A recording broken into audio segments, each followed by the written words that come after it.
आज हम लोग भारत का संवैधानिक इतिहास इसके बारे में अध्ययन करेंगे। यह जो टॉपिक है आपको मॉडर्न हिस्ट्री के लिए भी उपयोगी है और पॉलिटी के लिए भी यह उपयोगी है, यानी दोनों के लिए यह उपयोगी है। तो आइए संवैधानिक इतिहास से रिलेटेड हम लोग प्रश्नों का हल देखेंगे, जिसमें जानेंगे जो महत्वपूर्ण अधिनियम, महत्वपूर्ण एक्ट जो आए वो क्या क्या प्रावधान किए, क्या क्या परिवर्तन हुआ, उन सभी बिंदुओं पर हम लोग चर्चा करेंगे। पहला प्रश्न है कि डॉक्टर बी आर अम्बेडकर और महात्मा गांधी के मध्य 1932 ईस्वी में हस्ताक्षरित पूना समझौता में प्रावधान था। तो कह रहा है जो पूना समझौता हुआ था किसके बीच, बी आर अम्बेडकर और महात्मा गांधी के बीच, उसमें क्या प्रावधान किया गया था। ऑप्शन में है डोमिनियन स्थिति बनाए रखने के लिए, मुसलमानों के पृथक निर्वाचन क्षेत्र के लिए, हरिजन के पृथक निर्वाचन क्षेत्र के लिए, हरिजनों के लिए आरक्षित सहित संयुक्त निर्वाचन क्षेत्र के लिए। तो ऑप्शन नंबर एक तो बिल्कुल रोमियो हो गया कि इसमें जो पूना समझौता हुआ था जो बी आर अम्बेडकर और गांधी जी के बीच में हुआ, डोमिनियन स्थिति को बनाए रखने के लिए नहीं। ऑप्शन बी है कि मुसलमानों के पृथक निर्वाचन को क्षेत्र को लेकर,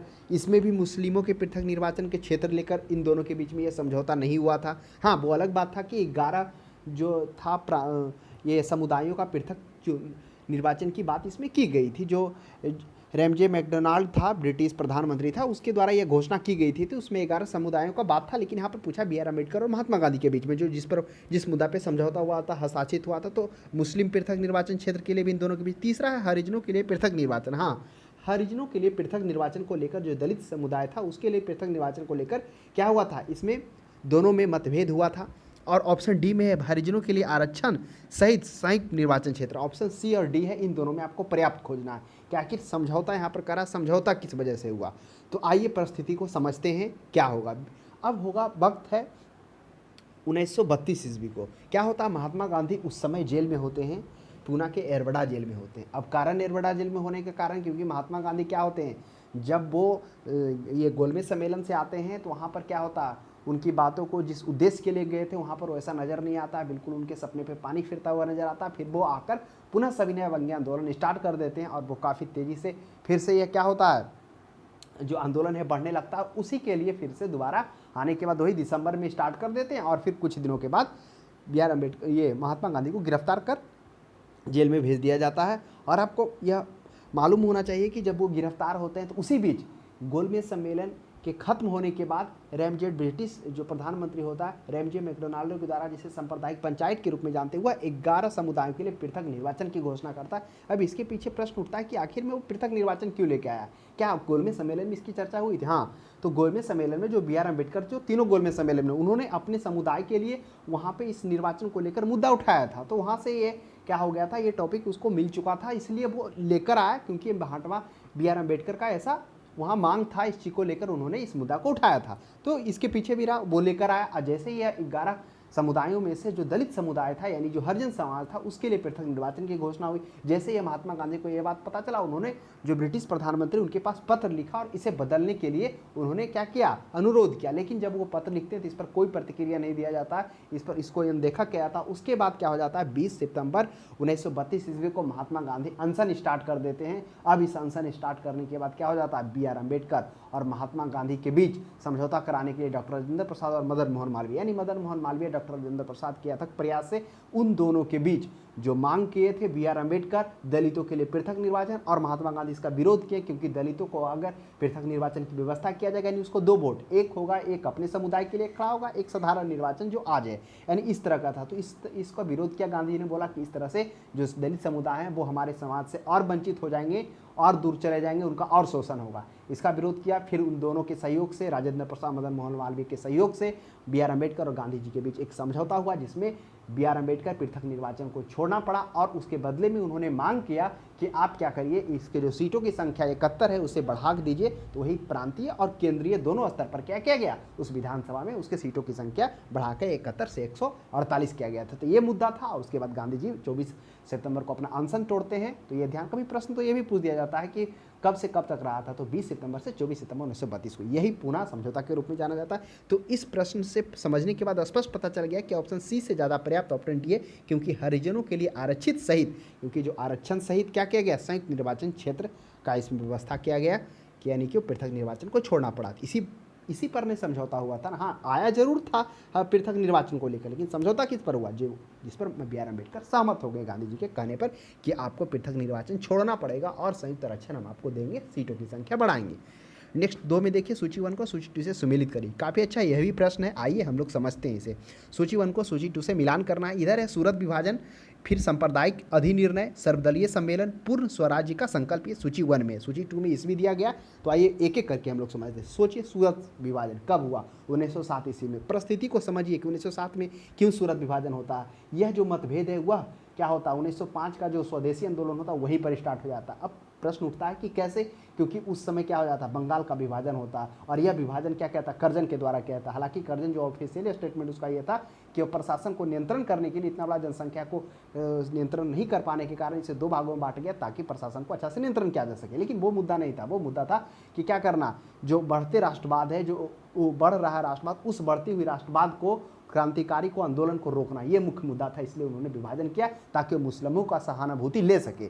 इसके कारण होता हुआ अब वहाँ पर क्या हो जाता है, आपको पता होगा कि 1905 ईस्वी में जो स्वदेशी आंदोलन स्टार्ट किया था, जो नरम दल होते हैं और गरम दल क्या होते हैं, उस राष्ट्रव्यापी आंदोलन को पूरे राष्ट्र में कायम करना चाहते हैं, प्रत्येक राष्ट्र में। लेकिन जो नरम दल होते हैं वो इसे सीमित, यानी कि बंगाल तक ही सीमित रखना चाहते हैं। यहीं से दोनों में मतभेद स्टार्ट होता है। बहिष्कार आंदोलन, जो बहिष्कार किया जा रहा था विदेशी कपड़ों का, वह भी चाह रहे थे कि गरम दल कि इसे क्या करे, पूरे देश में व्यापक स्तर पर लागू किया जा सके। लेकिन नरम दल कह रहे थे कि इसे सीमित बंगाल तक ही रखा जाना चाहिए। एक यहाँ से मतभेद थोड़ा सा बढ़ा, स्टार्ट हुआ। उसके बाद 1906 ईस्वी में देखने को मिला, क्योंकि 1906 ईस्वी जो कलकत्ता का अधिवेशन होता है, उस 1906 ईस्वी में अध्यक्ष पद को लेकर यहाँ पर क्या हो जाता, मतभेद होता है। इधर क्या होते हैं, गरम दल चाहते हैं कि लाला लाजपत राय या बाल गंगाधर तिलक को बुलाएं, उधर चाहते हैं नरम दल ये रास बिहारी बोस को बनाना। अंततः मतभेद को समाप्ति कर दादा भाई नौरोजी को 1906 में बनाया जाता है। यहाँ पर भी हल्का लगा, लेकिन 1907 में यह स्पष्ट हो गया, क्योंकि क्या हो गया, इन दोनों के बीच अध्यक्ष को लेकर काफ़ी मतभेद हुआ, जिसमें आप देखेंगे कि जो गरम दल होते हैं, वो क्या होते हैं, वो चाहते हैं नागपुर में अधिवेशन कराना, और नरम दल होते हैं जो चाहते हैं कहाँ की, इधर सूरत में करवाना। क्यों? उनका नरम दल का कहना था कि क्या हो, जहाँ का जो जहाँ निर्णय होने वाला है, जहाँ अधिवेशन होने वाला है, वहाँ का क्षेत्रीय अध्यक्ष नहीं बनाया जाएगा। इसका कारण था। तो अंत में जो नरम दल होते हैं उन्हीं के बात को रखा जाता है, और इसको लेकर गरम दल यहाँ पे अलग हो जाएंगे, क्योंकि यह जो 1907 ईस्वी का जो क्या होता है, अंततः जो नरम दल का मांग था वही सूरत में इसका क्या होता है, अध्यक्ष पद होता, और रास बिहारी बोस इसके अध्यक्षता बनते नरम दल के। अब यहाँ से क्या हो जाता है, गरम दल और नरम दल अलग हो जाते हैं। तो ये था कहानी, इसीलिए सूरत विभाजन इंपॉर्टेंट है, 1907 हो जाएगा। नेक्स्ट, सांप्रदायिक अधिनिर्णय। अब आ जाइए, सांप्रदायिक का अधिनिर्णय कब लिया गया, वो निर्णय यही जो ऊपर हम लोग चर्चा किए कि 1932 ईस्वी में जो पूना पैक्ट होता है, इसमें सांप्रदायिक के बारे में अधिनिर्णय लिया जाता है। यानी जो पृथकों के लिए, यानी जो दलित परिवार थे उनके लिए जो पृथक निर्वाचन की व्यवस्था की गई थी, वह क्या कहता है, उस पर सांप्रदायिक को निर्णय लिया जाता है। यानी उसे BR अम्बेडकर के द्वारा उसे छोड़ने के लिए कहा जाता है। उन दोनों के बीच समझौता, और अंततः वो मानते हैं, और सीटों की संख्या वो उसमें 71 की जगह पर बढ़ा के 148। तो वही सांप्रदायिक अधिनिर्णय का जो लिया गया वह 1932 ईस्वी में। और उसके बाद है सर्वदलीय सम्मेलन। कल्पना करिए, अभी हम लोग मॉडर्न हिस्ट्री जब हम लोग पढ़े थे तो वहाँ पे चर्चा किए थे, सर्वदलीय सम्मेलन, नेहरू रिपोर्ट जो था उसी को क्या कहा गया, सर्वदलीय सम्मेलन के द्वारा उसे स्वीकार किया गया। तो आइए परिस्थिति समझते हैं, सर्वदलीय सम्मेलन कब, किन परिस्थिति में क्या होता है। साइमन कमीशन आता है 1927 ईस्वी में, साइमन कमीशन भारत को भेजा जाता है। आपको पता होगा, जैसे ही साइमन कमीशन भारत आता है, साइमन गो बैक का नारा लगना स्टार्ट हो जाता है।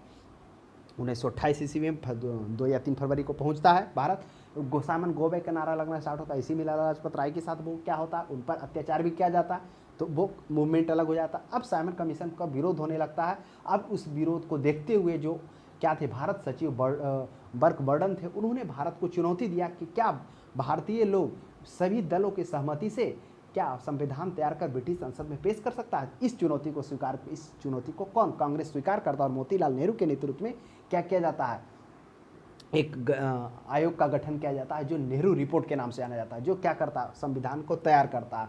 और फिर इसकी जो एक बैठक दिल्ली में होती है, जिसमें 29 संस्थाओं भाग लेते हैं, और उस 29 संस्थाओं का जो अध्यक्षता है, जो वहाँ पर जो अध्यक्षता इसके करते हैं नेहरू रिपोर्ट का, वो करते हैं अब्दुल अहमद अंसारी, AM अंसारी। प्रश्न ये भी पूछा जाता है कि नेहरू रिपोर्ट की अध्यक्षता किसने की थी, तो अहमद अंसारी के द्वारा किया जाता है। AM अंसारी, अबुल अहमद अंसारी के द्वारा किया जाता है। अब इसमें क्या होता है, 29 संस्थाएं भाग लेते हैं, और दिल्ली में होता है, वही सर्वदलीय सम्मेलन कहा जाता है। आगे आप देखेंगे कि अब इस सर्वदलीय सम्मेलन में फिर सिख और मुस्लिम समुदाय भी इसका विरोध करेंगे। वही 14 सूत्री मांग होगा, यानी नेहरू रिपोर्ट के विकल्प में फिर वो मोहम्मद अली जिन्ना 14 सूत्री की मांगों को क्या करेंगे, विकल्प के तौर पर प्रस्तुत करेंगे। प्रश्न वो भी है, तो सांप्रदायिक निर्णय वो हो जाएगा 1900 क्या हो जाएगा, वह हो जाएगा 1928 हो जाएगा, पर्याप्त।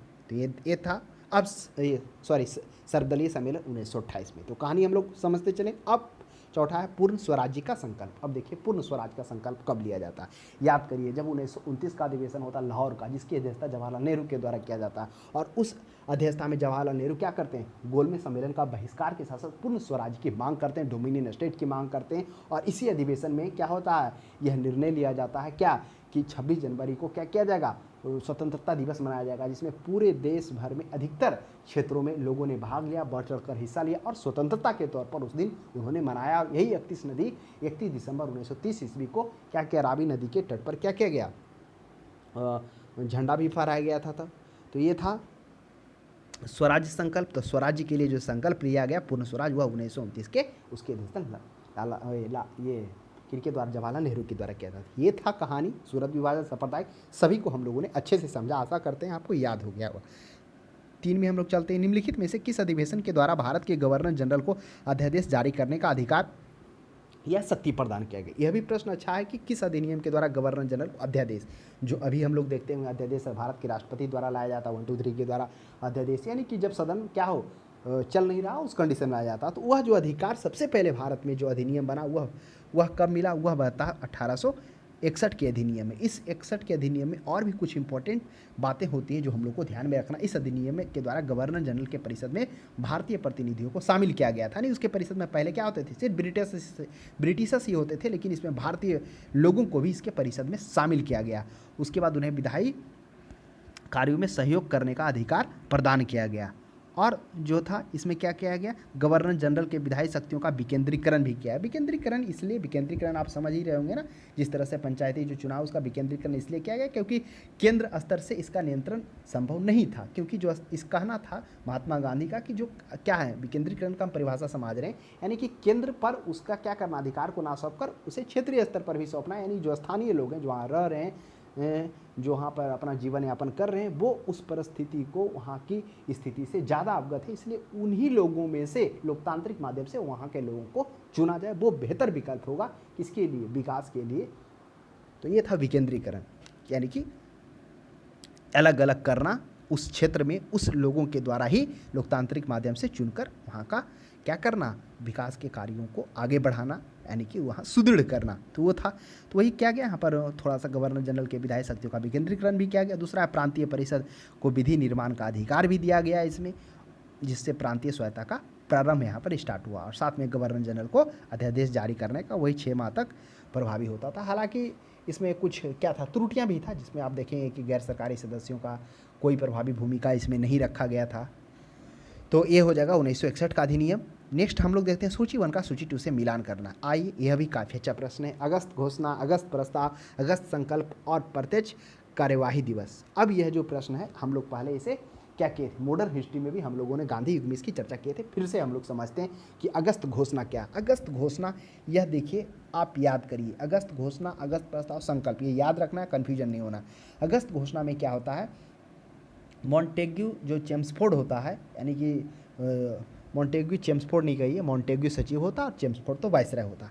तो लॉर्ड मॉन्टेग्यू के नेतृत्व में क्या होता है, वो वक्त होता है 1917 ईस्वी का। और 20 अगस्त 1917 ईस्वी को ब्रिटिश संसद में क्या हो रहा है, संसद चल रहा होता है। उसी संसद में जो होता है लॉर्ड मॉन्टेग्यू के द्वारा क्या किया जाता है, एक अभिभाषण दिया जाता है। और उस अभिभाषण में भारत में एक उत्तरदायी सरकार गठन करने का उसका एक सुदृढ़ प्लान होता है। उस प्लान के बाद उसे भारत का सचिव भी बना दिया जाता है। और उसके बाद क्या था, उसी के द्वारा फिर एक योजना प्रस्तुत किया जाता है। यानी 20 अगस्त को वह संसद में क्या किया, एक अभिभाषण दिया और उस अभिभाषण में भारत में उत्तरदायी सरकार की घोषणा की। उस घोषणा के बाद उसके बना भी दिया जाता है, उसे सौंप दिया जाता है। और फिर उसके द्वारा नवंबर 1917 ईस्वी में दिल्ली में क्या वो दिल्ली आता है और उन्हें 8 जुलाई 1918 ईस्वी को वह रिपोर्ट प्रकाशित करता है। अब यही रिपोर्ट कहलाएगा मॉन्टेग्यू चेम्सफोर्ड सुधार 1919 ईस्वी में लागू होगा। तो यह जो रिपोर्ट क्या करता है, प्रकाशित करता है, कब करता है प्रकाशित, 8 जुलाई 1918 ईस्वी को। अब इस रिपोर्ट को लेकर क्या होते हैं, कांग्रेस असंतोष होते हैं, यानी वह खुश इससे नहीं होता है। कांग्रेस इसे असंतोषजनक एवं निराशाजनक माना। और उसी में से जो नरमपंथी लोग थे, कौन, सुरेंद्र नाथ बनर्जी एवं अन्य नेता उस रिपोर्ट का स्वागत करते हैं। और स्वागत मतलब एक सभा का आयोजन कर उस रिपोर्ट का स्वागत करते हैं। और फिर यहाँ से वो अलग होकर, क्योंकि कांग्रेस तो असंतोष था, कांग्रेस खुश नहीं था, इस चीज़ को लेकर। तो अब यहाँ पर क्या होंगे, नरम दल सुरेंद्र नारायण बनर्जी अलग होकर नेशनल लिबरल पार्टी का गठन करेंगे 1918। इसी प्रश्न ये भी पूछता है। तो ये कंडीशन था, इस तरह से कुछ नरम दल वालों ने इसका सपोर्ट किया सुरेंद्र नारायण बनर्जी के नेतृत्व में, और कांग्रेस ने इसका विरोध किया। तो यही कहलाया अगस्त घोषणा कहलाया। अब देखिए अगस्त प्रस्ताव क्या है, अब इसे हम लोग समझते हैं। देखिए जो अगस्त प्रस्ताव है, यह मुख्य रूप से आप याद करिए, जो प्रांतीय चुनाव 1937 ईस्वी में चुनाव होता है। आपको पता होगा पहली बार 11 प्रांतों में चुनाव होता है, जिसमें कांग्रेस की 6 जो राज्यों में होती पूर्ण बहुमत आती है, यानी 6 प्रांत में पूर्ण बहुमत आता है। और इसमें मुस्लिम लीग का एक भी जगह क्या आता है, बहुमत नहीं आता, यानी एक भी जगह सरकार भी नहीं बना पाती है। अब प्रश्न उठता है, क्या 11 प्रांतों में चुनाव हुआ, 6 प्रांतों में कांग्रेस की पूर्ण बहुमत आई, 7 जगह वो अपना क्या किया, यानी कि गठबंधन से सरकार बना, और अन्य जगह क्षेत्रीय पार्टी का क्या रहा, दबदबा रहा। इसके कारण मात्र बोला जाता है 6% मुस्लिम लीग को आया। तब क्या होता है अगस्त प्रस्ताव में, अगस्त प्रस्ताव जो हम लोग अभी पढ़ रहे हैं कि अगस्त प्रस्ताव क्या है, तो 1937 में चुनाव आता है, 38 तक में इस तरह से रिजल्ट आ जाता है। अब क्या होता है, कुछ समय बाद 1939 ईस्वी में अक्टूबर नवंबर में जो कांग्रेस होता है वह इस्तीफा दे देता है। किससे, वह जितने भी सरकार थे, यानी कि उस प्रांतीय चुनाव से, उस विधान मंडल से जो क्या था उसके अधीन में था, जो सरकार बनाई थी। अब क्या कहता है 1939 ईस्वी में इस्तीफा दे दिया जाता है, वह सभी प्रांतों से। कारण यह होता है कि बिना पूछे भारतीयों से, बिना कांग्रेस से डिस्कस किए हुए वह भारतीयों को दूसरे विश्व युद्ध में शामिल होने की घोषणा कर देता है। इससे नाराज होकर उन्होंने क्या किया, इस्तीफा दे दिया मंत्रिमंडल पद से। उसके बाद क्या होता है, इससे लेकर आपको पता होगा जैसे इस्तीफा देते हैं तो वो कहानी अलग है कि क्या होते हैं, मुस्लिम लीग इससे खुश होते हैं, और मुस्लिम लीग क्या करता है, मुक्ति दिवस के रूप में मनाते हैं। हालांकि बी आर अम्बेडकर भी जो बंगाल का जो भिंडी बाजार है वहाँ पर दोनों के बीच भाषण होकर करते हैं, जस्टिस पार्टी भी सपोर्ट करता है, वो कहानी अलग है। तो क्या होता है, अब अलग हो जाता है, ये इस्तीफा दे देते हैं। इस्तीफा देने के बाद फिर कांग्रेस इस चीज़ को केंद्रीय सरकार गठन करने की बात करती है, लेकिन जो कौन होता है, लॉर्ड लिनलिथगो इस चीज़ को लेकर मना कर देता है, उनके बातों को क्या कर देता है, अनसुना कर देता है। और वही उसके बाद कितना अगस्त को, 8 अगस्त 1940 ईस्वी को एक प्रस्ताव रखता है, और उस प्रस्ताव में भारत को डोमिनियन स्टेट, भारत में को सम्मिलित कर युद्ध सलाहकार परिषद की स्थापना करना और वायसराय की कार्यकारी परिषद का विस्तार करना, इस तरह का प्रस्ताव लाता है। और वही प्रस्ताव अगस्त प्रस्ताव के रूप में लाता है, इसलिए इसका मिलान लॉर्ड लिनलिथगो से किया गया है। अब अगस्त संकल्प आइए। अगस्त संकल्प महात्मा गांधी के द्वारा, आपको पता होगा भारत छोड़ो आंदोलन भारत का तीसरा सबसे बड़ा, सबसे बृहद, सबसे सक्सेसफुल आंदोलन रहा, वह महात्मा गांधी के द्वारा। और वह जो प्रस्ताव को स्वीकार किया था, वर्धा का जो सम्मेलन होता है 1942 ईस्वी में, यहाँ पर संकल्प किया जाता है और पारित कर भारत छोड़ो आंदोलन को स्टार्ट किया जाता है। महात्मा गांधी करो या मरो का नारा देते, उन्होंने यहाँ पर एक मंत्र दिया और कह लिया कि इसे आप अपने हृदय में बिठा कर रख लीजिए कि या तो हम क्या होंगे, देश के लिए आज़ाद हो जाएंगे, या फिर क्या हो जाएंगे, देश के लिए मर मिटेंगे, यानी करो या मरो। ये था, उन्होंने बोला कि मरते दम तक इस क्या करना है, इस पंक्ति को ध्यान में रखना है। तो यही था यहाँ पर क्या गया था। तो इसलिए जो संकल्प क्या किया गया, वर्धा में स्वीकार किया गया। फिर अगले दिन आपको पता होगा कि 9 अगस्त को 0 आवर के तहत महत्वपूर्ण और बड़े बड़े नेताओं को गिरफ्तार भी कर लिया गया था। तो इसलिए वो 8 अगस्त का दिन था। हालांकि 7 अगस्त को भी एक कमेटी हुआ था, अधिवेशन हुआ था, लेकिन 8 अगस्त को इसे पूर्ण रूप से क्या किया गया, प्रस्ताव को पारित कर और उसे नेक्स्ट दिन से आंदोलन के लिए स्वीकार दे दिया गया था। तो ये था, इसलिए वो अगस्त संकल्प महात्मा गांधी के नेतृत्व। अब आ गया प्रत्यक्ष कार्रवाई दिवस। आपको पता होगा प्रत्यक्ष कार्रवाई दिवस यह क्या कहता है, वह ये कहिए मोहम्मद अली जिन्ना ये होता है, क्योंकि प्रत्यक्ष कार्रवाई दिवस इसी के नेतृत्व में, जिन्ना के कहने पर क्या होता है, प्रत्यक्ष कार्रवाई दिवस मनाया जाता है, जिसमें जो होते हैं मुस्लिम लोग जो बंगाल में होते हैं, वह हिंदुओं को क्या करते हैं, कत्लेआम करते हैं। लगभग 2 से 2000 प्लस लोगों का, इतना इससे ज़्यादा लोगों को क्या किया जाता है, हत्या कर दिया जाता है। यानी यह जो वक्त होता है वह 16 अगस्त 1946 ईस्वी को यह वक्त होता है, जिसमें मोहम्मद अली जिन्ना मुसलमानों को सीधी कार्रवाई करने का निर्देश देते हैं, जिसमें मुस्लिमों ने 2000 हिंदुओं को मार डाला और सड़कों पर बिखरी हुई हिंदुओं की लाशों पर गिद्धें नोचती रही। और यही इतिहास में ये दिन प्रत्यक्ष कार्रवाई दिवस मनाया, जो इसलिए मोहम्मद अली जिन्ना था। तो ये था, हम लोगों ने देखा सूची 1 का सूची 2 से, काफ़ी अच्छा प्रश्न था। नेक्स्ट देखिए, हम लोग आते हैं 5 में आते हैं। रेगुलेटिंग एक्ट पारित किया गया था, काफ़ी अच्छा प्रश्न है। 1773, 1771, 1775, 1793। आपको जैसे रेगुलेटिंग एक्ट की चर्चा आई होगी आपको पता गया होगा, वह 1773। अब ये 1773 का रेगुलेटिंग एक्ट क्या, आइए इसे थोड़ा हम लोग समझते हैं क्या होता है। 1773 का रेगुलेटिंग, इस अधिनियम के माध्यम से भारत में ईस्ट इंडिया कंपनी पर जो ब्रिटिश संसदीय नियंत्रण स्थापित करने का प्रयास किया गया। यानी कि इस अधिनियम के माध्यम से ब्रिटिश सरकार ने यह स्पष्ट किया कि क्या स्पष्ट किया कि जो मतलब कंपनी है, जो ब्रिटिश भारत में जाकर कंपनी जो राज कर रही, उसका जो शासन क्षेत्र है वह सिर्फ वहाँ की उस कंपनी के निजी व्यापारियों के क्षेत्र के अंतर्गत में नहीं आता, बल्कि वह क्या आता है, ब्रिटिश संसद के अधीन आता है। यानी ब्रिटिश संसद को उस पर कानून बनाने और उसे निर्णय लेने का अधिकार है। यही था 1773 ईस्वी का अधिनियम, रेगुलेटिंग एक्ट। तो आप ध्यान में रखिएगा। यानी एक तरह से जो हम लोगों ने देखा कि इसके माध्यम से भारत में ईस्ट इंडिया कंपनी पर ब्रिटिश संसदीय नियंत्रण को स्थापित करने का प्रयास किया गया, जिसमें हम लोगों ने देखा कि स्पष्ट रूप से कह दिया कि ब्रिटिश सरकार ने स्पष्ट किया कि भारत के कंपनी के अधीन क्षेत्र शासन सिर्फ वहाँ के कंपनी के व्यापारियों के निजी अधिकार नहीं है, बल्कि क्या है, ब्रिटिश संसद का आवश्यक कानून बनाने व निर्देश देने का भी अधिकार है। तो ये काफ़ी अच्छा प्रश्न था 1971। अब आगे है 1993 है, 85 है। तो और भी जितने अधिनियम और एक्ट हैं वो बारी बारी से चर्चा होगा। 85 तो कोई एक्ट नहीं था, 71 भी नहीं था। अब आगे हम लोग देखते हैं। 6 में कह रहा, भारत के गवर्नर जनरल को किस एक्ट के द्वारा अपनी समिति के निर्णय को अस्वीकार करने का निर्णय दिया गया। देखिए यहाँ पर अध्यादेश नहीं है, यहाँ पर अस्वीकार करने का दिया गया। ऑप्शन में 1773 रेगुलेटिंग है, 1784, 1786 और 1813। ये सभी हैं जो वास्तविकता में एक्ट आए, लेकिन यहाँ पे पूछा गया किसमें उसे अस्वीकार करने का। यानी समिति जो निर्णय करके गवर्नर जनरल के पास भेजा और उसमें अधिकार हो गया गवर्नर जनरल कि उसे वह क्या कर सकता है, उसे वह अस्वीकार कर सकता है। यह 1786 का अधिनियम है जिसमें इसे यह अधिकार दिया गया कि वो उसे अस्वीकार कर सके। तो यानी कि इस अधिनियम के माध्यम से गवर्नर जनरल को विशेष परिस्थितियों में अपने परिषद के निर्णय को निरस्त करने का अधिकार प्राप्त हो गया और गवर्नर जनरल को प्रधान सेनापति भी प्रदान किया गया। तो ये ध्यान में रखिएगा। प्रश्न एक प्रश्न आगे यह भी देखने को मिलेगा, यहाँ पर तो सिर्फ निर्णय को रद्द, फिर अध्यादेश जारी करने का जो हम लोगों ने ऊपर ही देख लिया 1861 में। महारानी विक्टोरिया को भारत का समाग्री नियुक्त किया गया। आइए इसे समझते हैं। यह भी काफ़ी अच्छा प्रश्न कि महारानी विक्टोरिया का भारत का समाग्री क्यों नियुक्त किया गया। कारण यही था क्योंकि जो 1857 का जो क्रांति होता है और वो क्रांति काफ़ी बृहद स्तर पर होता है, वह अंतर्राष्ट्रीय स्तर में भी काफ़ी ख्याति प्राप्त करता है। उसके मतलब सब जगह उसकी चर्चा होती है और उसमें तो भारतीयों की तो जान माल की हानि होती है, साथ में ब्रिटिशर्स की भी होती है। कितने बड़े बड़े जो अधिकारी होते हैं उनकी भी मृत्यु हो जाती है, दोनों तरफ से नुकसान होता है। तो वह मतलब मुख्य उद्देश्य जो होता है, यानी कहने का मतलब आप कह सकते हैं वह होता है 1858 का। यह हो गया 1858। इसे 1858 का अधिनियम भी हम लोग कहते हैं, भारत शासन अधिनियम। तो महारानी विक्टोरिया को क्या किया गया, यानी कहने का मतलब अब भारत का जो नियंत्रण गवर्नर जनरल के अधीन था वो किसके अंतर्गत कर दिया गया, वह महारानी यानी विक्टोरिया के अधीन में कर दिया गया। अब उसके प्रतिनिधि में एक वायसराय का नियुक्ति किया गया।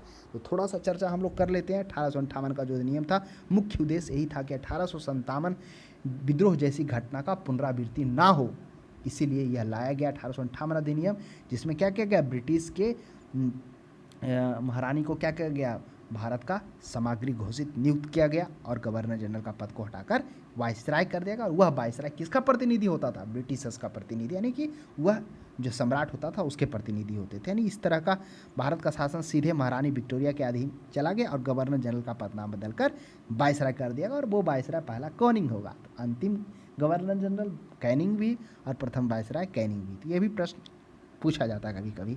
नेक्स्ट देखिए, समाग्री विक्टोरिया 1858 की घोषणा में भारतीयों को बहुत सी चीज़ें दिए जाने का आश्वासन दिया। बिल्कुल सही बात है। जब समाग्री विक्टोरिया जो थी, जिसे क्या किया गया 1858 की घोषणा में भारतीयों को बहुत सी चीज़ें दिए जाने का आश्वासन दिया। अब कह रहा उन आश्वासनों में से कौन सा ब्रिटिश शासन ने पूरा किया था। बहुत सारा आश्वासन दिया था, किसे पूरा किया था वो हम लोग चर्चा करेंगे। पहला है, क्या रियासतों को हड़पने की नीति समाप्त कर दी गई थी। चलिए, एक ये है। दो है, देसी राजवाड़ों की यथास्थिति बनाए रखी थी। तीसरा है, भारतीय यूनियन सभी प्रजाओं को समान व्यवहार मिलेगा। चौथा है, भारतीयों के सामाजिक और धार्मिक विश्वासों में कोई हस्तक्षेप नहीं करेगा।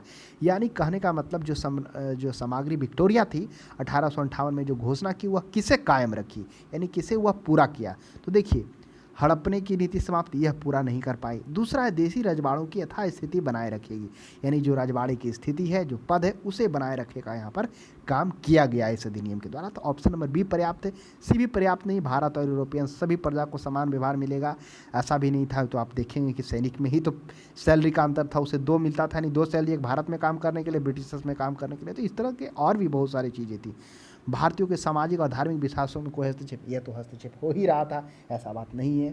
इसमें भारतीय जो क्या थे, नेता थे उन्होंने भी बढ़ चढ़कर भाग लिया, क्योंकि बहुत सारे अंधविश्वास थे जो भारत को पीछे की ओर ले जा रहे थे, जिसमें आप राजा राम मोहन राय देखेंगे, सती प्रथा का इन्होंने काफ़ी बढ़ चढ़कर हिस्सा लिया, विरोध किया, और उन्हीं के प्रयास से लॉर्ड विलियम बेंटिंक के द्वारा इसे खत्म भी किया गया। नेक्स्ट देखिएगा 9 में, मार्ले मिंटो सुधार का उद्देश्य क्या था। अब मार्ले मिंटो सुधार कब आता है? यह आता है 1919 ईस्वी में। अब देखिए 1919 ईस्वी का जो अधिनियम आता है, मुख्य रूप से यह क्या होता है? मुख्य रूप से इसमें आप देखेंगे तो इस सुधार का जो लक्ष्य होता है, भारत परिषद अधिनियम जो 1892 था, उसको क्या करना, उसे दोषों को दूर करना और मुस्लिम अल्पसंख्यकों को खुश करना, तथा क्या करना, भारत में जो बढ़ते हुए उग्रवाद और क्रांतिकारी राष्ट्रवाद का सामना करना, यही मुख्य उद्देश्य था। और इसी को क्या करना, मुस्लिम अल्पसंख्यकों को खुश करने के लिए मुस्लिमों के लिए पृथक निर्वाचन प्रणाली की व्यवस्था इसमें की जाती है। तो काफ़ी इंपॉर्टेंट है, इसमें प्रश्न पूछा जाता। मार्ले मिंटो सुधार जो उद्देश्य क्या था, तो इस चारों ऑप्शन में देखिए, भारतीयों की भागीदारी बढ़ाना, 2 में है युद्धों में सहयोग हेतु तैयार करना, पूर्ण स्वतंत्रता देना। तो मुख्य जो उद्देश्य था पृथक निर्वाचन, क्योंकि इसका उद्देश्य ही था, एक उद्देश्य तो 1892 के दोषों को दूर करना, मतलब जो भी उसकी था उसका ये करना, जो मतलब नियम कानून जो बना था उसकी समीक्षा करना, है ना, 1892 का, वही आप दूसरी भाषा में बोल सकते हैं कि दोषों को दूर करने के लिए था। उसके बाद जो और उद्देश्य था, अल्पसंख्यकों को खुश करने के साथ साथ भारत में जो बढ़ते हुए राष्ट्रवाद और आंदोलनकारी यानी क्रांतिकारी राष्ट्रवाद को समाप्त करना ये उद्देश्य था।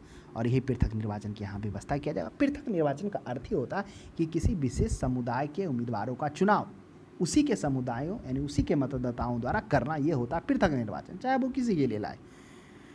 जैसे हरिजन के लिए पृथक निर्वाचन आया तो सिर्फ हरिजन ही खड़ा होगा और वोटिंग भी हरिजन करेगा। मुस्लिम के लिए आया तो अब मतदाता भी मुस्लिम समुदाय का होगा और जो नॉमिनेशन करेगा वो अभी मुस्लिम समुदाय होगा, इस तरह का था।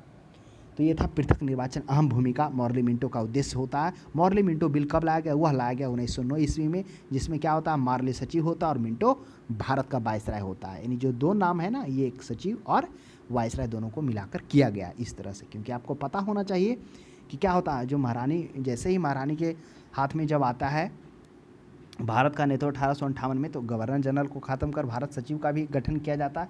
तो आपको यह भी ध्यान में रखना होगा इसमें। नेक्स्ट हम लोग देखते हैं, मार्ले मिंटो बिल तो हो गया। नेक्स्ट है 11 मुसलमानों के लिए अतिरिक्त निर्वाचक मंडल प्रारंभ करने में किसके द्वारा लाया गया था? देखिए वही प्रश्न आ गया ना, यह था मार्ले मिंटो। कि मार्ले मिंटो सुधार क्या था, अभी हम लोग चर्चा किया। मार्ले मिंटो जो सुधार था वह था 1892 को समीक्षा करना, यानी कि उसको दोषों को दूर करना, मुस्लिम अल्पसंख्यकों को खुश करना, तथा उसके बाद भारत में जो बढ़ते हुए उग्रवाद एवं क्रांतिकारी राष्ट्रवाद को समाप्त करना था। और वही अल्पसंख्यक मुसलमानों को खुश करने के लिए क्या किया गया, पृथक निर्वाचन की व्यवस्था की गई, जिसमें मुस्लिम समुदाय के प्रतिनिधि उसमें क्या करेंगे, मतदाता होंगे तथा खड़ा भी होंगे, यानी कि जो नॉमिनेशन भी कराएंगे वह कौन होंगे, मुस्लिम समुदाय होंगे। तो यह हो जाएगा मार्ले मिंटो। काफ़ी अच्छा प्रश्न है। अब प्रश्न ऑप्शन में देखिए, क्रिप्स मिशन भी है, मॉन्टेग्यू चेम्सफोर्ड भी है, भारत सरकार अधिनियम, वो सभी की चर्चा हम लोग आगे कर लेंगे क्योंकि प्रश्न देखने को मिलेगा। 12 में देखिए 1909 के इंडियन काउंसिल एक्ट में किस बात की व्यवस्था की गई थी? तो इंडियन काउंसिल एक्ट में आइए थोड़ा सा और समझते हैं। हमने दो चीज़ों के यहाँ पे चर्चा की है।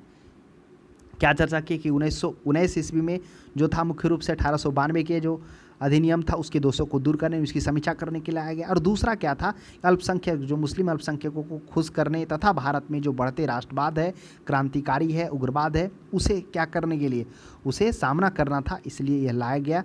तो उसमें क्या कहता है, व्यवस्था किस में की गई थी, द्वैत शासन। अब बताइए क्या द्वैत शासन 1909 के इंडियन काउंसिल एक्ट में किया गया? नहीं, वो द्वैत शासन आप देखेंगे 1919 का जो मॉन्टेग्यू चेम्सफोर्ड होगा उसमें क्या होगा, केंद्र और राज्य यानी कि केंद्र और प्रांत स्तर पर जो क्या किया जाएगा, दो सदन की व्यवस्था की जाएगी, यानी कि परिषद और विधानसभा। तो वही प्रांतों में जो था वो क्या कर दिया गया, यानी कि जो शासन को था वह दो क्षेत्रों में बांट दिया जाता है, एक हस्तांतरित विषय और एक आरक्षित विषय। इस तरह से दो विषयों में बांटा जाता है प्रांतों का नेतृत्व, जो कहलाता है द्वैत शासन, जो 1919 में देखने को मिलेगा। तो ऑप्शन नंबर ए नहीं होगा। सांप्रदायिक प्रतिनिधित्व, संघीय व्यवस्था, ये संघीय व्यवस्था सी में देखिए, संघों में व्यवस्था यानी एक तरह से संघ के लिए जो व्यवस्था की गई थी संघ के अंडर में, वो 1935 में देखेंगे, जिसमें आप देखेंगे कि अखिल भारतीय परिषद की स्थापना किया जाएगा, जिसमें केंद्र राज्य समवर्ती सूची की स्थापना की जाएगी, यानी सभी के विषयों को बांटा जाएगा। उसके बाद छः प्रांतों में द्विसदनीय व्यवस्था लाई जाएगी। फिर और भी रिजर्व बैंक की स्थापना किया जाएगा, प्रांतों में द्वैत शासन को हटा दिया जाएगा, यानी इसमें स्वायत्ता दे दिया जाएगा। जो द्वैत शासन था प्रांतों में वो हटा दिया जाएगा। तो ये भी नहीं प्रांतीय व्यवस्था, यह भी नहीं, तो ऑप्शन नंबर बी हो जाएगा सांप्रदायिक प्रतिनिधित्व, क्योंकि सांप्रदायिक प्रतिनिधित्व का अर्थ ही होता है कि विशेष समुदाय के संप्रदाय के द्वारा प्रतिनिधित्व करना, वो लाया गया, जिसमें आप देखें कि मुस्लिमों के लिए पृथक निर्वाचन की व्यवस्था की गई। 13 में देखिए मॉन्टेग्यू चेम्सफोर्ड सुधार में प्रावधान का सार्थ अब आ गया। मॉन्टेग्यू चेम्सफोर्ड, तो यह 1919 ईस्वी में लाया गया था, जिससे मॉन्टेग्यू क्या था, भारत सचिव, और चेम्सफोर्ड भारत का वायसराय था। अब यही लाया जाता, आपको पता होगा, इसका थोड़ा सा हम लोगों ने चर्चा किया, मॉन्टेग्यू को किस तरह से सचिव बनाया जाता है। जब ब्रिटिश संसद में क्या हो रहा है, अभिभाषण दे रहा होता है, तो उसमें भारत में उत्तरदायी सरकार की यह क्या करता है, पेश करता है, घोषणा करता है, बताता है, और उसको लेकर वहाँ के ब्रिटिश जो थे, उसके बाद मॉन्टेग्यू को भारत का सचिव बनाता है, फिर वो भारत आता है, फिर वो घोषणा करता है, वह भारत आता है कब, 1918 ईस्वी में आता है, 8 जुलाई 1918 को घोषणा करता है। उसके बाद आप देखेंगे किस तरह से कांग्रेस नाराज होता है, असंतोषजनक होता है, और वही नरम दल एक सभा कर इसका क्या करते हैं, सुरेंद्र नाथ बनर्जी के नेतृत्व में इसका स्वागत करते हैं, इस रिपोर्ट का।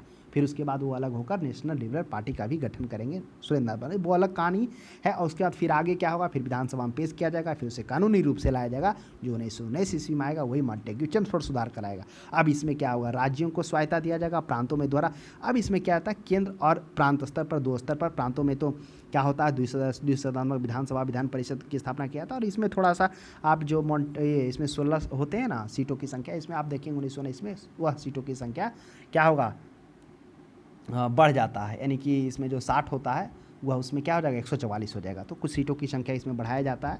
हाँ, इसमें जो प्रत्यक्ष निर्वाचन तो नहीं थे, वो आरक्षित थे कि कुछ किससे आएंगे, कुछ मनोनीत होंगे, कुछ राजवाड़े से आएंगे, कुछ विश्वविद्यालय से, इस प्रकार से वो व्यवस्था थी। तो अब हम लोग को जानना है कि प्रावधान क्या था। तो राज्यों में स्वायत्ता, तो राज्यों में स्वायत्ता ऐसा नहीं, प्रांतों में दोहरा शासन। हाँ, अब देखिए प्रांतों में क्या किया गया था, इसमें द्वैत शासन किया गया था। अब प्रश्न उठता है कि केंद्र प्रांत, हाँ केंद्र में तो जरूर द्विसदनात्मक व्यवस्था की गई थी और प्रांतों में थी, लेकिन प्रांतों में जो शासन को था उसे दो भागों में, यानी कि दोहरा तरीके से बांट गया था। एक हस्तांतरित विषय रखा गया था और एक आरक्षित विषय। और जो आरक्षित विषय था उसमें मुख्यतः बड़े बड़े अच्छे पद होते, जिसमें वित्त हो गया, उस कानून हो गया, ये सभी जो थे, न्याय हो गया, राजस्व हो गया, ये वित्त, राजस्व, न्याय, कानून, सब ये आरक्षित विषय में था। और जो आरक्षित विषय थे वह गवर्नर जनरल के परिषद के पास में था। और जो हस्तांतरित विषय, यानी कि स्वास्थ्य, कृषि, ये सभी जो शिक्षा, ये सभी हस्तांतरित विषय थे, जो किसे सौंपा गया, गवर्नर भारतीय मंत्रियों की सलाह पर इसे उसके सौंपा गया था। इस तरह से, इसलिए इसे मॉन्टेग्यू चेम्सफोर्ड सुधार का जो प्रावधान का सार होता, प्रांतों में दोहरा शासन, द्वैत शासन के रूप में काफ़ी प्रसिद्ध हुआ, क्योंकि इस तरह का जो प्रांतों में शासन को बांट दिया गया, जो ही द्वैत शासन कहलाया। तो यह ऑफ ज़्यादा इंपॉर्टेंट है, प्रांतों में दोहरा शासन किया गया। दोहरा शासन का अर्थ क्या हुआ कि वास्तविक शक्ति क्या है, वह ब्रिटिशर्स के अधिकार में, और नाम मात्र का शक्ति भारतीयों के हाथ में। यही एक तरह से द्वैत शासन का संकेत दिला रहा है, जो सबसे पहले हम लोगों ने देखा किस तरह से लॉर्ड विलियम बेटिंग के द्वारा क्या किया जाता है, शुरुआती में लाया जाता है। नेक्स्ट देखिएगा, तो ये हो जाएगा 14 में हम लोग देखते हैं 1946 में कैबिनेट मिशन 3 मंत्रियों से गठित था, निम्नलिखित में से कौन सदस्य नहीं थे, यह भी काफ़ी अच्छा प्रश्न है।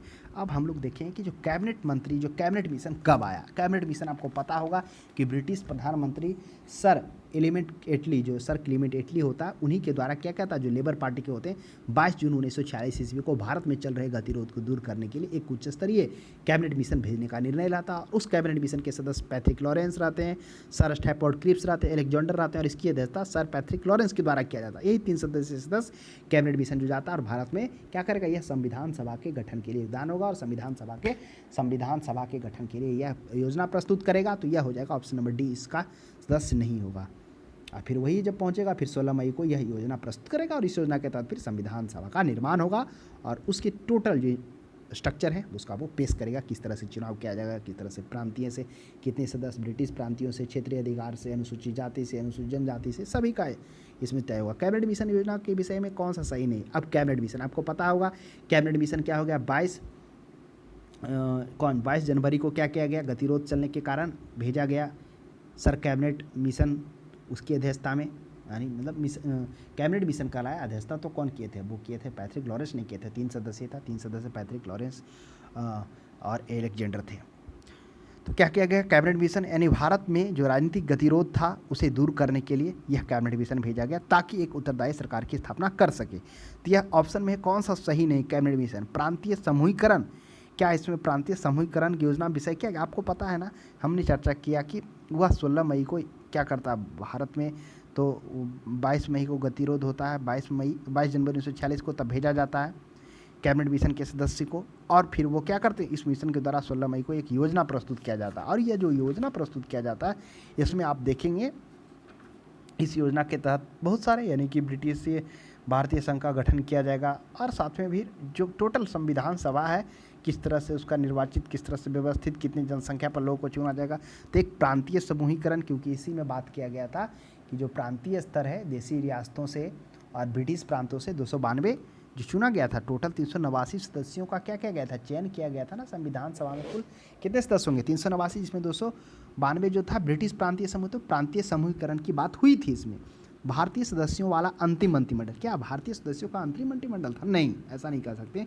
कैबिनेट मिशन जरूर आया, उसके बाद फिर क्या आप देखेंगे कि कौन आया, माउंटबेटन योजना आया, जो त्वरित सत्ता को हस्तांतरण के लिए, क्योंकि जब क्या होता है संविधान सभा का बैठक होता है जिसमें आप देख रहे हैं मुस्लिम लीग उसका विरोध करता है, तो इस परिस्थिति को देखते हुए वह कैबिनेट मिशन को तुरंत हस्तांतरित घोषणा कर दिया जाता है कि 30 जनवरी था या जून था, 30 जून 1948 से पहले भारत को हर हाल में स्वतंत्रता देंगे। और वही कैबिनेट मिशन जाता, त्वरित हस्ताक्षर करता। तो ये अंतरिम मंत्रिमंडल, भारत सदस्यों वाला अंतरिम मंत्रिमंडल, मतलब ये आप स्पष्ट रूप से हम ये नहीं कह सकते हैं कि भारत सदस्यों वाला जो अंतरिम मंत्रिमंडल था। हाँ देखिए, हाँ ये बात है, क्योंकि जो संविधान सभा का इसमें गठन हुआ था, इसमें भारतीय सदस्य को ही चुना गया था, तो एक तरह से यह पर्याप्त है कि भारतीय सदस्य वाला यह अंतरिम मंत्रिमंडल था। तो यह पर्याप्त है, क्योंकि जो गठन किया गया था संविधान सभा टोटल, तो भारतीय लोगों को ही उठाया गया था, चाहे वो प्रांतीय समूह हों, चाहे वो क्षेत्रीय स्तर हों, चाहे वो राजबाड़े हों, चाहे वो प्रोविंस, जहाँ से भी हो। पाकिस्तान की स्वीकृति क्या इसमें दिया गया था? नहीं, कैबिनेट मिशन में पाकिस्तान की स्वीकृति को लेकर बात नहीं हुई थी।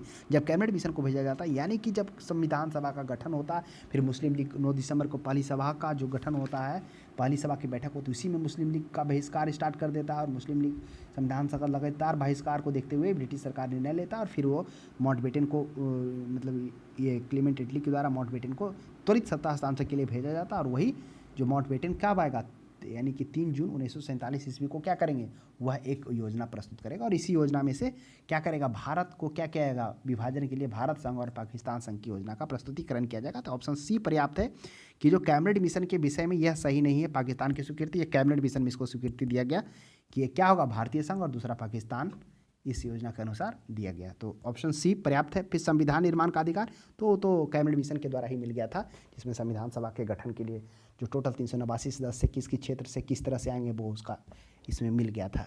तो ऑप्शन सी पर्याप्त है। 16 में देखिए, भारत के संविधान लागू होने तक भारत की स्वतंत्रता के पश्चात इसका शासन किसके अंतर्गत चलाया जाएगा? काफ़ी अच्छा प्रश्न है। ऑप्शन में है भारतीय नेताओं के परामर्श से कानून होगा, उसके बाद है इंग्लैंड के संविधान के अनुसार होगा, फिर सी में है 1935 के भारत शासन अधिनियम के अनुसार होगा, और होगा उपर्युक्त में से कोई नहीं। यह भी काफ़ी अच्छा प्रश्न। देखिए, यह प्रश्न जो पूछा गया है कि जो भारत के संविधान के लागू होने तक जो शासन किया जाए किसके अंतर्गत, तो वह है चला गया था ऑप्शन नंबर सी 1935 के भारत शासन अधिनियम। देखिए 1935 का जो भारत शासन अधिनियम था, यह भारत सरकार के लिए, उत्तरदायी सरकार के गठन करने के लिए एक मील का पत्थर साबित हुआ। और सबसे ज़्यादा जो भारतीय संविधान में जो क्या कहते हैं धाराएं, अनुच्छेद जो भी लिए जाते हैं, वो सबसे ज़्यादा 1935 के अधिनियम से ही लिया जाता है। उसमें क्या किया गया था, एक विस्तृत दस्तावेज प्रस्तुत किया गया था जिसमें 321 धाराएं और 10 अनुसूचियां शामिल थी। इसी में आप देखेंगे अखिल भारतीय की स्थापना की किया जाता है, जिसमें आप देखेंगे केंद्र, राज्य और समवर्ती सूची यानी कि माध्यम से शक्तियों का बंटवारा कर दिया जाता है कि कौन सा राज्य के अंतर्गत में आएगा, उस पर राज्य बनाएगा, कौन केंद्र आएगा। इस तरह से फिर 11 राज्यों में से 6 में द्विसदनात्मक व्यवस्था भी की गई थी। इंग्लैंड में भारत परिषद को समाप्ति कर क्या कर दिया गया था, टीम प्रदान किया गया था। फिर इसी में रिजर्व बैंक के प्रांतों में द्वैध शासन, तो इस तरह की इसमें बातें हुई थी। तो स्वतंत्रता से पहले चलाने के लिए काफ़ी उत्तरदायी हुआ, क्योंकि इसी में लोक सेवा आयोग के गठन की भी बात हुई थी। इसमें केंद्र स्तर पर संघ लोक सेवा आयोग, राज्य स्तर पर राज्य लोक सेवा आयोग, 2 या 2 से अधिक लोगों के लिए संयुक्त राज्य सेवा आयोग। तो ऑप्शन नंबर सी पर्याप्त है। 17 में देखिए, भारतीयों को वर्ष 1947 में सार्वभौम सत्ता सौंपने की योजना निम्न में से किस नाम से जानी जाती है? यह भी काफ़ी अच्छा प्रश्न है।